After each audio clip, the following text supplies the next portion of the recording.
نحمدہ ونصلی ونسلم علی سیدنا و مولانا محمد النبی الکریم الامین المکین الحنین الرؤوف الرحیم اما بعد اعوذ باللہ من الشیطان الرجیم بسم اللہ الرحمن الرحیم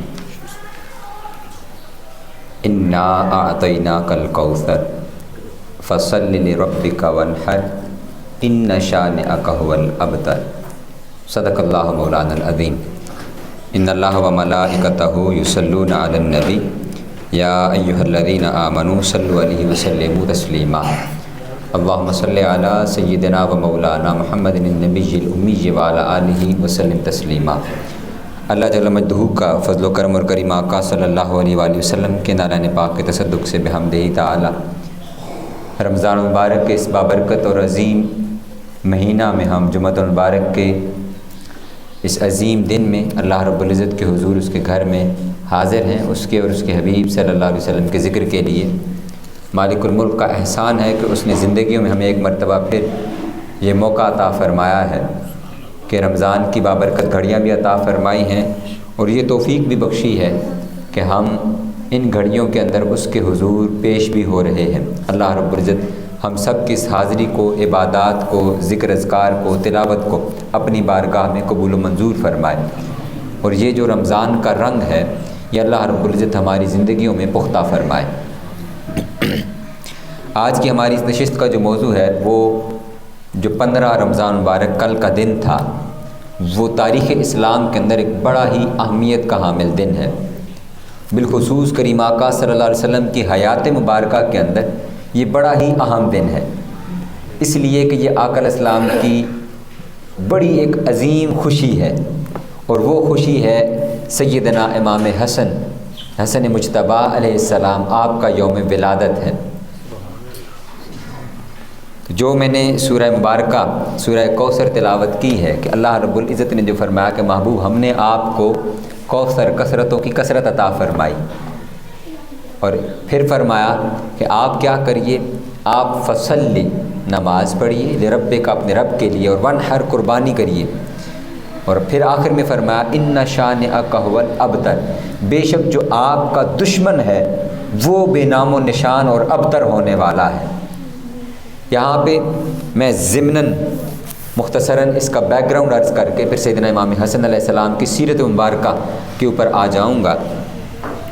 عاص بن وائل ایک مشرک مکہ میں رہنے والا تھا، تو آقا علیہ السلام کے جب یکے بعد دیگرے صاحبزادگان ان کی پیدائش ہوتی اور کچھ عرصہ بعد ان کا وصال ہو جاتا۔ آقا علیہ السلام کے ایک صاحبزادے حضرت عبداللہ، طیب، طاہر اور قاسم، یہ شہزادگان جو حضرت سیدنا خدیجہ الکبریٰ سلام اللہ علیہا سے ان کا تولد ہوا، پیدا ہوتے لیکن سن بلوغت کو کوئی بھی ان میں سے نہ پہنچتا، کچھ چند ماہ کچھ چند سال حیات رہے اور پھر اس کے بعد ان کا وصال ہو جاتا۔ تو عاص بن وائل نے ایک گستاخی کی اور آقا علیہ السلام کی شان اقدس میں ایک قبیح جملہ اس نے بولا، اور اس نے کہا کہ معاذ اللہ محمد صلی اللہ علیہ وسلم جو ہیں یہ تو ابتر ہیں، یعنی ان کی تو نسل جو ہے وہ مقطوع ہے، وہ آگے چلنے والی نہیں ہے۔ اس کے جواب کے اندر اللہ رب العزت نے سورہ کوثر نازل فرمائی، فرمایا کہ محبوب اللہ رب العزت نے تو آپ کو کثرتوں کی کثرت عطا فرمائی ہے، یہ نادان کیا بات کرتا ہے کہ یہ ابتر ہے، فرمایا ان شانئک ھو الابتر، یہ جو آپ کا دشمن ہے در حقیقت یہ ابتر ہے، اس کی نسل مقطوع اور ختم ہو جانے والی ہے۔ آج فقط تاریخ کے اندر عاص بن وائل کا نام وہ اس واقعہ کی حد تک، گستاخ رسول کی حد تک تو یاد ہے، لیکن اس کی نسل وہ ختم ہو چکی ہے۔ اور آقا علیہ السلام کو اللہ رب العزت نے سیدنا امام حسن اور امام حسین سلام اللہ علیہما کی شکل کے اندر دو عظیم شہزادے عطا فرمائے۔ تو سورہ کوثر کی جو عملی تفسیر اور عملی مظہر ہے، سب سے پہلا اس ہستی کا نام دلبند مصطفیٰ، ریحان قلب مرتضیٰ، نور نظر سیدۃ الزہراء سلام اللہ علیہا، اور برادر سید الشہداء سیدنا امام حسن مجتبیٰ علیہ السلام ہے۔ تو 15 رمضان المبارک کو 3 ہجری آپ کا یوم ولادت ہے، اور آپ کے ولادت سے پہلے آپ کی خوشخبری آقا علیہ السلام کو عطا کی گئی۔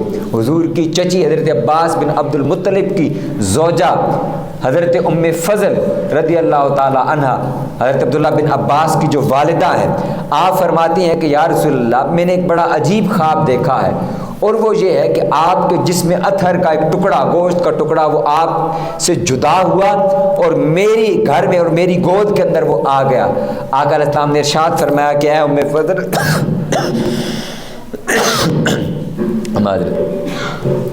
آقا علیہ السلام نے ارشاد فرمایا کہ اے ام فضل، یہ تو بڑا ہی خوبصورت خواب ہے۔ اس کی تعبیر یہ ہے کہ اللہ رب العزت وہ فاطمہ کو بیٹا عطا کرے گا، اور وہ بیٹا تیری گود کے اندر آئے گا اور تو اسے دودھ پلائے گی۔ تو یہ آپ کی ولادت سے پہلے آپ کی خوشخبری آمد کی عطا کی گئی۔ اس لیے میں نے کہا کہ یہ جو دن ہے، یہ آقا علیہ السلام کے گھر کے اندر بڑی خوشی کا دن ہے کہ آج آقا علیہ السلام کو پہلی سب سے بڑی عظیم خوشی جو نصیب ہوئی سیدہ کائنات فاطمہ الزہرا سلام اللہ علیہا کے گھر کے اندر، جن کو آقا علیہ السلام نے فرمایا کہ یہ میرا بیٹا ہے، ان دونوں کو فرمایا، اور پھر سیدنا امام حسن کو فرمایا ان نبنی ھذا سید، میرا یہ بیٹا یہ سردار ہے۔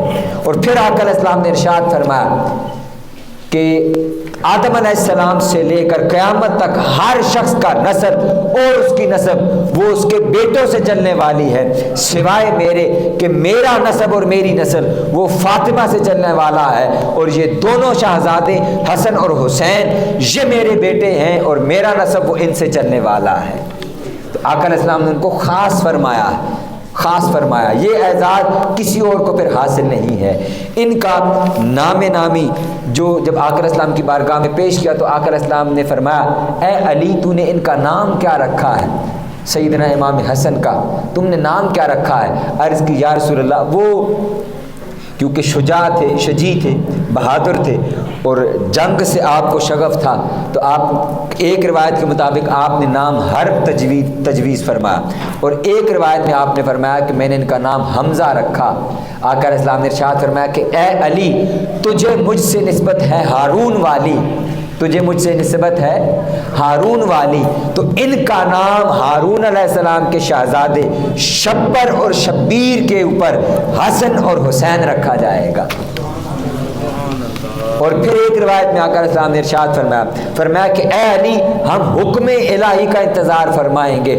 اسی وقت جب آقا علیہ السلام نے جملہ ارشاد فرمایا، جبرائیل امین حاضر ہوئے اور فرمایا کہ اللہ رب العزت نے اس شہزادے کا نام وہ حسن رکھا ہے، یعنی، اور پھر فرمایا کہ ان دونوں شہزادوں کا نام، فرمایا کہ یہ جنت کے اندر اللہ کے پاس محفوظ تھا، اور ان دونوں شہزادوں سے پہلے روح انسانی کے اندر کسی کا نام وہ حسن اور حسین نہیں تھا۔ یہ دونوں پہلے شہزادے ہیں جن کا نام حسن رکھا گیا اور جن کا نام حسین رکھا گیا۔ تو آپ کا نام نامی آقا علیہ السلام نے سیدنا امام حسن تجویز فرمایا، اور پھر حضور نے خود آپ کے کان کے اندر آذان کہی، اور آذان کہہ کے حضور نے پھر آپ کو خود اپنے لعاب مبارک سے گھٹی عطا فرمائی، اور جس کو اعلیٰ حضرت فرماتے ہیں کہ شہد خارے لعاب زبان نبی، چاشنی گیر عصمت پہ لاکھوں سلام، اور حسن مجتبیٰ سید الاسخیاء راکب دوش عزت پہ لاکھوں سلام۔ اور سیدنا امام حضرت انس رضی اللہ تعالی عنہ فرماتے ہیں، آپ فرماتے ہیں کہ سیدنا امام حسن علیہ السلام وہ ہستی ہیں کہ ان سے بڑھ کر کوئی بھی آقا علیہ السلام کے زیادہ مشابہ نہیں تھا۔ حضور کے سب سے زیادہ ظاہری شکل کے اگر کوئی مشابہ تھا تو اس ہستی کا نام سیدنا امام حسن علیہ السلام ہے۔ اسی لیے کہا کہ ازل کے نور سے شجرہ حسن کا ملتا ہے، نبی سے ہو بہو نقشہ حسن کا ملتا ہے۔ سیدنا امام حسن علیہ السلام وہ کمال کی ہستی اور شخصیت ہیں۔ پھر آپ کے جو لقب ہیں، آپ کی کنیت وہ ابو محمد اور ابو القاسم ہے۔ آپ کے شہزادے، ان کا نام قاسم ہے، اس وجہ سے آپ کو ابو القاسم کہا جاتا ہے، اور ایک شہزادے ان کا نام محمد، تو ان کی کنیت کی وجہ سے آپ کو ابو محمد کہا جاتا۔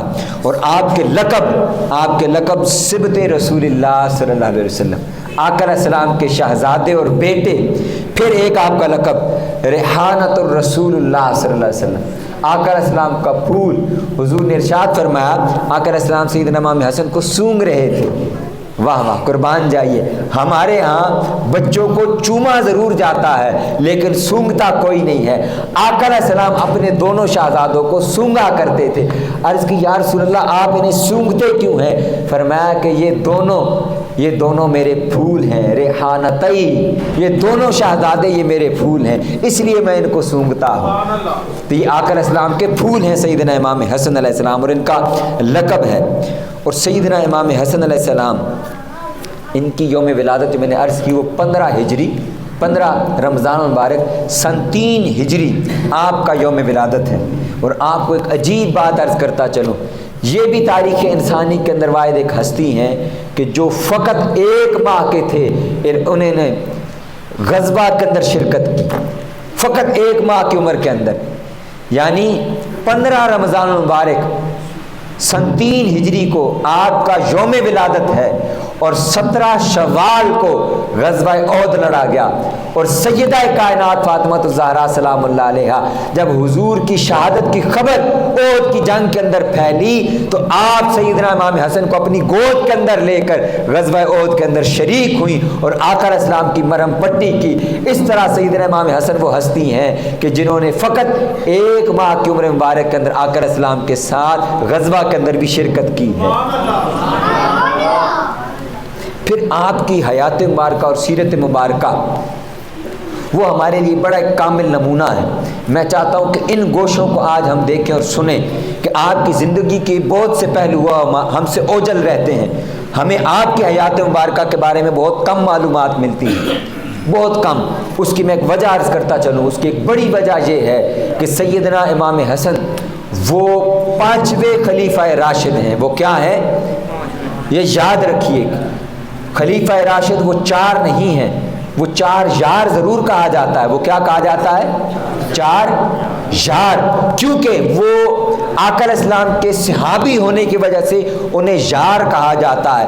لیکن جب بھی خلیفہ راشد کہا جائے گا تو وہ 4 نہیں ہیں، وہ 5 ہیں. وہ کتنے ہیں؟ 5 ہیں. یہ اپنے ذہن نشین رکھیں اور اس غلط فہمی کو اپنے ذہنوں سے ہرگز ان کو دور کر دیں، ان کو مٹا دیں، اس کو ختم کر دیں. یہ آپ کے ذہن کے اندر کبھی اس حوالے سے خیال نہ آئے. آقا علیہ السلام نے ارشاد فرمایا کہ میرے بعد جو خلافت ہے وہ 30 سال رہے گی. کتنے سال رہے گی؟ 30 سال. تو سیدنا ابوبکر صدیق رضی اللہ عنہ کے 2.5 سال، سیدنا عمر فاروق کے 10 سال، سیدنا عثمان غنی رضی اللہ تعالیٰ عنہ کے 13 سال، اور سیدنا مولا علی المرتضیٰ کے 4.5 سال ملائیں تو یہ 29.5 سال بنتے ہیں. کتنے بنتے ہیں؟ 29.5 سال بنتے ہیں. 6 ماہ سیدنا امام حسن علیہ السلام کی اگر خلافت کے شامل کریں تو پھر یہ 30 سال خلافت کے مکمل ہوتے ہیں. اس وجہ سے بالاجماع آپ 5ویں خلیفہ راشد بھی ہیں. 6 ماہ آپ نے، جب سیدنا مولا علی المرتضیٰ کا وصال وہ بھی آگے آنے والا ہے 21 رمضان المبارک، جب آپ کی شہادت کا وقت قریب آیا تو لوگوں نے آپ سے عرض کی کہ آپ اپنے بعد کسی کو خلیفہ نامزد کر جائیں. اور پھر بعض لوگوں نے مشورہ دیا کہ آپ اپنے بعد اپنے شہزادگان اور بالخصوص سیدنا امام حسن کو ان کو خلیفہ نامزد کر جائیں. تو آپ نے فرمایا کہ جو کام رسول اللہ صلی اللہ علیہ وسلم نے نہیں کیا اور جو کام وہ شیخین نے نہیں کیا، میں امت کو اسی حال میں چھوڑ کر جاؤں گا کہ میں اپنے بعد کسی کو نامزد بھی نہیں کروں گا، اور میں امت کے اندر ایک نئی روایت بھی نہیں ڈالوں گا کہ اپنی اولاد میں سے کسی کو نامزد کر کے جاؤں. اس لیے کہ آقا علیہ السلام کا فرمان تھا کہ 30 سال وہ خلافت رہے گی اور اس کے بعد پھر ملوکیت آ جائے گی. یہ متعدد روایات ہیں صحاح ستہ کے اندر اور کتب احادیث کے اندر، بے شمار کتب تاریخ کے اندر یہ روایت سند کے ساتھ موجود ہے. یہ ضعیف اور کمزور روایت نہیں ہے کہ آقا علیہ السلام نے ارشاد فرمایا کہ 30 سال وہ خلافت کے ہیں اور اس کے بعد ملوکیت آ جائے گی. ملوکیت کہتے ہیں کہ کوئی بادشاہ ہو اور وہ اپنی اولاد کو اپنا وارث نامزد کر دے. یعنی ایک ہی خاندان کے اندر جب وہ بادشاہت چلتی ہے اس کو خلافت نہیں کہتے، اس کو بادشاہت کہتے ہیں. خلافت یہ ہے کہ مسلمان اپنی مرضی سے جس کی بیعت کرے اور جس کو نامزد کرے اپنے لیے حکمران، اس کو خلیفہ کہتے ہیں۔ تو مولا علی کے بعد 40,000 مسلمانوں نے آپ کے دست حق پرست کے اوپر بیعت کی اور آپ کو خلیفہ نامزد کیا۔ لیکن جیسے کہ آپ کے والد گرامی کی خلافت کو تسلیم نہیں کیا گیا، اس کے خلاف خروج ہوا، بغاوت ہوئی، اسی طرح آپ کے خلاف بغاوت ہوئی۔ اور آقا علیہ السلام کا جو ایک قول تھا، ایک روز سیدنا امام حسن لڑکھڑاتے ہوئے تشریف لا رہے تھے، آقا علیہ السلام ممبر سے نیچے اتر گئے، خطبہ ارشاد فرما رہے تھے، آپ نے اپنا خطبہ روک دیا اور سیدنا امام حسن علیہ السلام کو اٹھا کے اپنی گود میں اور اپنے ممبر پر اپنے ساتھ تشریف فرما رکھا۔ اور پھر آقا علیہ السلام کبھی سیدنا امام حسن کو دیکھتے اور کبھی اپنے صحابہ کرام کو دیکھتے، پھر آقا علیہ السلام نے ارشاد فرمایا ان ابنی ھذا سید، میرا یہ شہزادہ وہ سید اور سردار ہے، اس وجہ سے کہ یہ دو عظیم گروہوں کے درمیان صلح کروائے گا جب ان کے درمیان خون ریزی ہونے والی ہوگی۔ اس حدیث پاک کا مصداق بنتے ہوئے سیدنا امام حسن علیہ السلام نے وہ صلح کو اختیار فرمایا، اور جنگ تھی، آپ چاہتے تو لڑ سکتے تھے، آپ چاہتے تو جنگ کر سکتے تھے، لیکن آپ نے اپنے بابا جان کا 4.5 سال کا وہ عرصہ آپ کے سامنے تھا، آپ نے دیکھ رکھا تھا کہ یہ مسلمان کس روش پر چل پڑے ہیں، دوسری طرف بھی مسلمان ہیں، حضور کا کلمہ پڑھنے والے ہیں۔ واقعہ یہ ہوا، ایک روز آپ جب خلافت سے دستبردار ہو گئے تو مدینہ کے اندر کچھ لوگوں نے یہ بات افواہ مشہور کرنے کی کوشش کی کہ سیدنا امام حسن علیہ السلام وہ شاید دوبارہ خلیفہ بننے والے ہیں۔ جب آپ کے کانوں تک یہ بات پہنچی تو آپ نے ایک جملہ ارشاد فرمایا، آپ نے فرمایا حسن نے خلافت اور حکمرانی کو اس وقت چھوڑ دیا جب عرب کے لوگوں کے سر میرے ہاتھ کے اندر تھے، میں چاہتا تو ان کو لڑوا سکتا تھا، میں چاہتا تو اپنی خلافت اور حکمرانی کے لیے خون بہا سکتا تھا، لیکن میں نے اس حال کے اندر جب لوگ میری خاطر جان دینا چاہتے تھے، میں نے اس وقت اگر صلح کو اختیار فرمایا، امن کو اختیار فرمایا، تو اب تم یہ سمجھتے ہو کہ اب صلح کر لینے کے بعد حسن دوبارہ اس سمت جائے گا، تو یہ تمہاری غلط فہمی ہے۔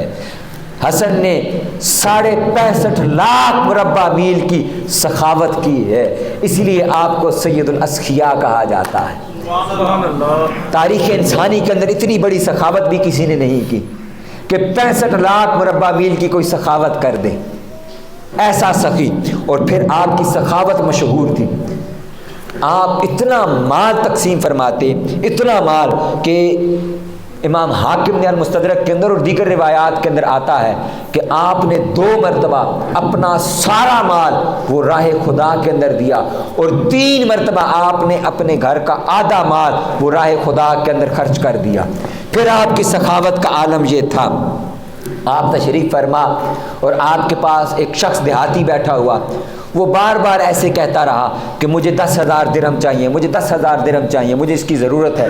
سیدنا امام حسن علیہ السلام وہ مسجد نبی میں تشریف فرما تھے، آپ وہاں سے اٹھے، گھر تشریف لائے اور اپنے غلام کو 10,000 درہم دے کر کے بھیجا کہ جاؤ یہ اس ضرورت مند کو دے دو اور اس کی حاجت پوری کر دو۔ پھر ایک دفعہ ایک حضرت سیدنا ابو ہارون، یہ عظیم تابعی ہیں، وہ فرماتے ہیں کہ ہم نے سفر حج کا ارادہ فرمایا، تو ہم حج کے ارادے سے جب مدینہ منورہ پہنچے تو ہم نے سیدنا امام حسن علیہ السلام کی بارگاہ کے اندر حاضری دی اور سلام عرض کیا، تو سیدنا امام حسن کو اپنے حج کے روداد اور واقعات سنائے۔ جب رخصت ہوئے تو سیدنا امام حسن علیہ السلام نے اپنے غلام کو کہا کہ ان میں سے ہر ایک شخص کو 4,000 درہم جو ہیں وہ ہدیہ کے طور پر ان کے ساتھ روانہ کر دو۔ وہ سیدنا ابو ہارون فرماتے ہیں کہ ہم نے ان کے غلام سے کہا کہ ہم حاجت مند اور ضرورت مند نہیں ہیں، ہم تو خود دولت مند ہیں، متمول ہیں، ہمیں اس کی حاجت نہیں ہے۔ اس غلام نے کہا کہ تم حسن کی بھلائی کو نہ لوٹاؤ۔ پھر وہ جب انہوں نے یہ جملہ سنا، وہ سیدنا امام حسن کے پاس آئے، انہوں نے کہا کہ یا امام ہم لوگ تو متمول ہیں، دولت مند ہیں، ہمیں حاجت نہیں ہے۔ سیدنا امام حسن نے فرمایا کہ اے ابو ہارون، میں جانتا ہوں کہ تم ضرورت مند اور حاجت مند نہیں ہو، لیکن تم حسن کی بھلائی کو نہ لوٹاؤ، میں نے یہ ذات راہ کے طور پر تمہیں عطا کیا ہے، تم سفر پر جا رہے ہو، اس کو اپنے ساتھ لیتے جاؤ۔ پھر آپ کی رحم دلی اور آپ کا تحمل اور آپ کا برداشت یہ سب سے زیادہ معروف تھا۔ آپ تصور کیجئے کہ مروان وہ مدینہ کا گورنر تھا اور وہ بدبخت تھا کہ جو مولا علی کرم وجہ الکریم کی ذات مبارکہ میں خطبات کے اندر وہ بدبختی کیا کرتا، وہ سب و شتم کیا کرتا تھا۔ اس بدبخت نے اتنی بدعت کی کہ جو عید کی نماز کا خطبہ ہے یہ نماز عید کے بعد دیا جاتا ہے۔ مدینہ کے لوگوں نے یہ کیا کہ وہ نماز پڑھتے اور وہ گھروں کی طرف خطبہ سنے بغیر روانہ ہو جاتے۔ تو اس مروان بدبخت نے یہ کیا کہ وہ عید کی نماز سے پہلے خطبہ دینے لگ پڑا۔ اس کی وجہ جمیع محدثین نے یہی لکھی، کیونکہ وہ اپنے خطبہ کے اندر مولا علی کریم کی ذات مبارکہ پر سب و شتم کیا کرتا تھا اور مدینہ کے لوگ وہ سننا نہیں چاہتے تھے، اس وجہ سے وہ نماز عید پڑھتے اور وہ اپنے گھروں کو رخصت ہو جاتے، وہ اس کا خطبہ نہیں سنتے۔ اس بدبخت نے بدعت اختیار کی۔ اس حال میں بھی سیدنا امام حسن علیہ السلام وہ مدینہ میں رہے اور اس شخص کو کبھی کچھ نہیں کہا، حالانکہ وہ پیغام بھیجتا، مختلف لوگوں کو کہہ کر کے بھیجتا کہ جاؤ حسن کے دروازے پر دروازہ کھٹکھٹاؤ اور ان کو ایسے برا بھلا کہہ کر کے آؤ۔ ایک شامی شخص تھا، وہ شام سے آیا، اس نے آتے ہی، آپ اپنے دروازے پر کھڑے ہوئے تھے، اس نے آتے ہی آپ کو بے تحاشا برا بھلا کہنا شروع کر دیا اور آپ کے والد گرامی سیدنا مولا علی کی ذات کی مبارکہ کے اوپر اس نے سب و شتم کرنا شروع کر دیا، برا بھلا کہا۔ سیدنا امام حسن وہ ساری بات سن کے مسکرائے اور فقط اتنا جملہ ارشاد فرمایا لگتا ہے کہ اے مسافر تو ہمیں جانتا اور ہمیں پہچانتا نہیں ہے اور تمہیں ہمارے بارے میں غلط فہمی لائق ہوئی ہے، مجھے لگتا ہے کہ تو حاجت مند اور ضرورت مند ہے، میں تیری حاجت اور ضرورت کو پورا کروں گا۔ غلام کو حکم دیا، اس نے چاندی سے بھری ہوئی تشتری اس کی خدمت میں پیش کر دی، اس دیہاتی اس مسافر شامی کی خدمت میں پیش کر دی۔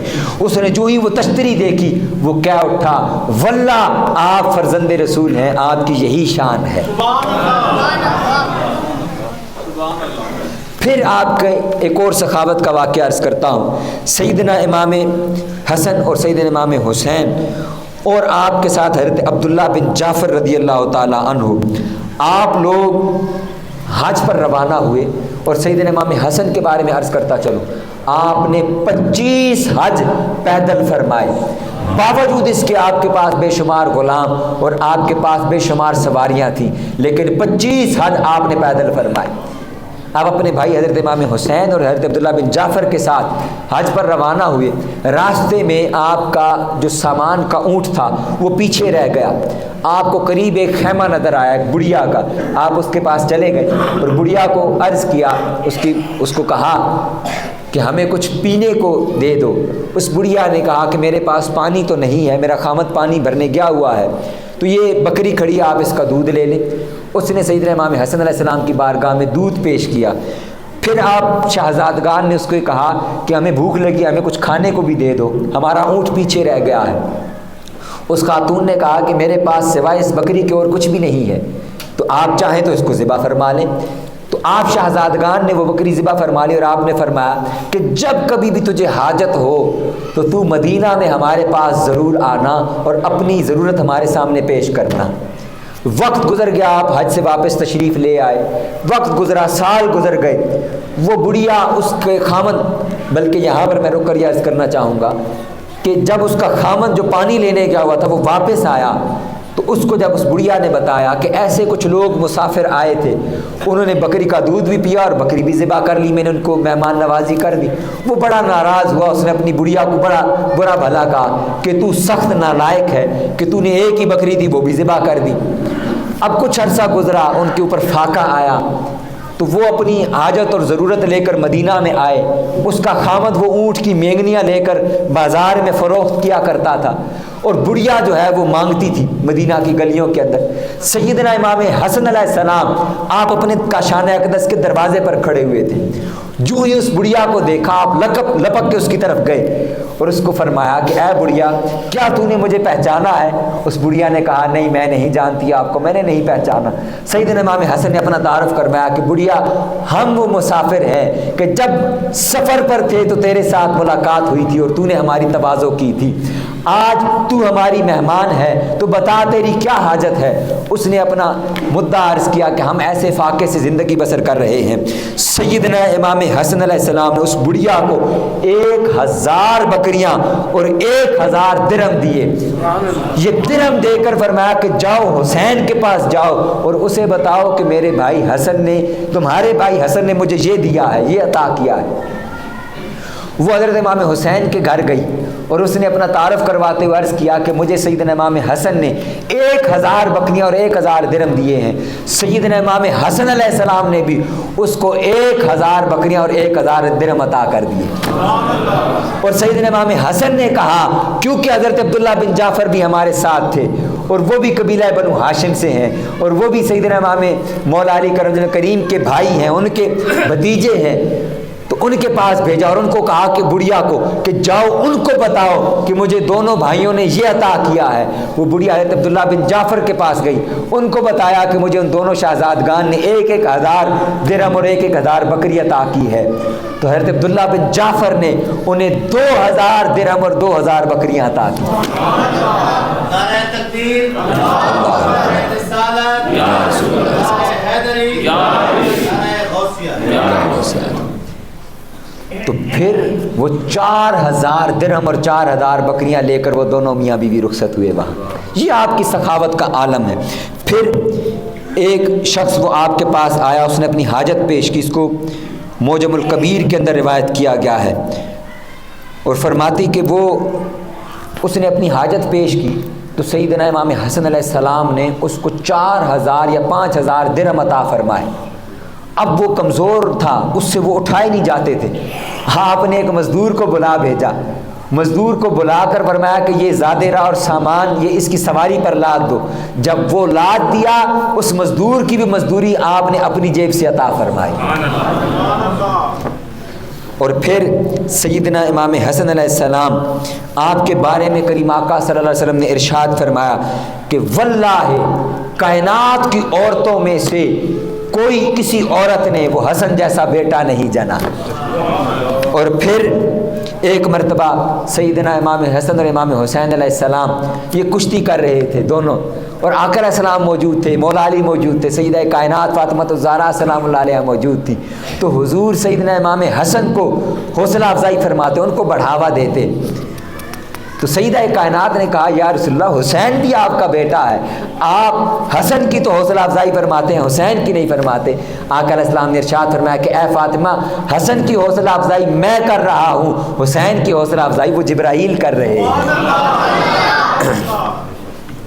تو یہ مقام ہے آپ دونوں شہزادگان کا، اور میں نے عرض کیا کہ یہ آپ کی سخاوت ہے، اور آپ کا مقام یہ تھا کہ آپ ہر روز نماز فجر ادا کرنے کے بعد وہ چاشت کے وقت تک مسجد نبوی کے اندر تشریف فرما رہتے اور سائلین کے سوال سنتے، سائلین کے سوال سنتے، جس کا علمی جواب ہوتا اس کو علم عطا فرماتے، اور جس کی حاجت ہوتی اس کی حاجت پوری فرماتے، اور پھر نماز چاشت ادا کر کے آپ تمام امہات المومنین کے گھروں پر جاتے، ان کی حاجات کو دیکھتے اور پورا فرماتے، اور پھر امہات المومنین اپنے گھر سے کچھ نہ کچھ آپ کو تحفہ عطا فرماتی، اور یہی معمول پھر آپ کا وہ عصر کے وقت تھا۔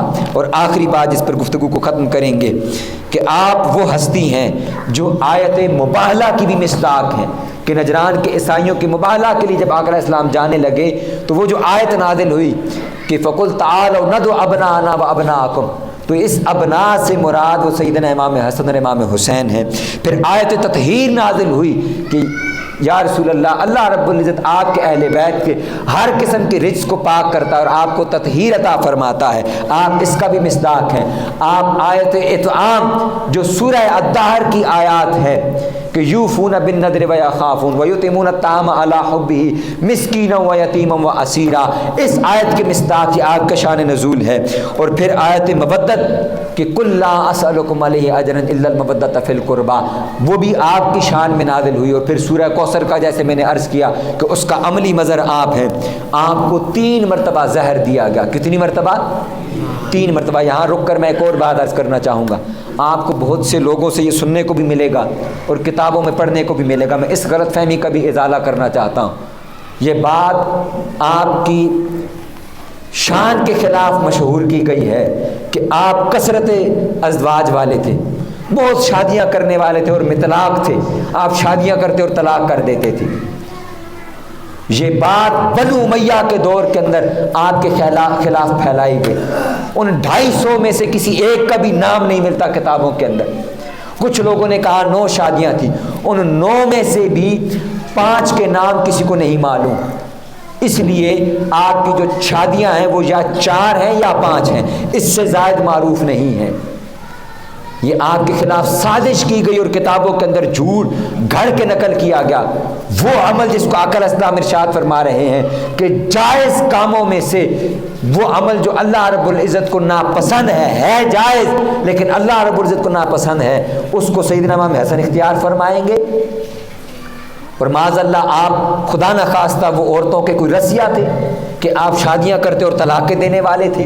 یہ جھوٹ پھیلایا گیا ہے کتابوں کے اندر، اور اس کا قطعی طور پر کوئی تعلق وہ سیدنا امام حسن کی ذات مبارکہ کے ساتھ نہیں ہے۔ بنو امیہ کے دور کے اندر آپ کو 3 مرتبہ زہر دیا گیا۔ آپ کے وصال کا وقت قریب آیا تو حالت یہ ہو چکی تھی کہ آپ کی آنتیں وہ اندر سے کٹنا شروع ہو گئیں۔ آپ نے اپنے بھائی سیدنا امام حسین علیہ السلام کو بلا کر کے بھیجا، اور جب وہ تشریف لایا آپ نے فرمایا کہ اے حسین تم جانتے ہو کہ مجھے 1-2 مرتبہ نہیں، مجھے 3 مرتبہ زہر دیا گیا ہے، اور جس نے یہ زہر دیا ہے میں اس کو بھی جانتا اور پہچانتا ہوں۔ سیدنا امام حسین نے فرمایا کہ آپ اس کا نام ارشاد فرمائیے۔ سیدنا امام حسن نے فرمایا تم کیا کرو گے؟ کیا تم اس کے ساتھ جنگ کرو گے؟ فرمایا کہ نہیں، حسن جب زندہ تھا تب بھی اس نے خون کو ترجیح نہیں دی، اس نے صلح اختیار فرمائی اور حضور کی امت کا خون وہ محفوظ فرمایا۔ آج حسن دنیا سے جا رہا ہے، حسن ہرگز اس کی اجازت نہیں دیتا کہ حسن کے بعد وہ کچھ تو خون بہایا جائے اور خون کی ندیاں بہائی جائیں۔ اے بھائی میں تجھے اس کا نام نہیں بتاؤں گا۔ اور پھر آپ کے جنازے کا عالم یہ تھا کہ تمام روایاتوں کے اندر آتا ہے کہ اتنی مخلوق آپ کے جنازہ کے اندر شریک ہوئی، فرماتے ہیں کہ اگر سوئی بھی پھینکی جاتی تو وہ بھی زمین تک نہ پہنچتی، وہ بھی کسی شخص کے بدن کے اوپر گرتی۔ اتنی کثرت کے ساتھ لوگ آپ کے جنازہ میں شریک ہوئے، اور آپ کو جنت البقیع میں آپ کی والدہ کے پہلو کے اندر دفن کیا گیا۔ اللہ رب العزت سے دعا ہے کہ ہمیں آپ کی سیرت مبارکہ کو اپنانے کی توفیق عطا فرمائے۔ وما علیہ الا البلاغ المبین۔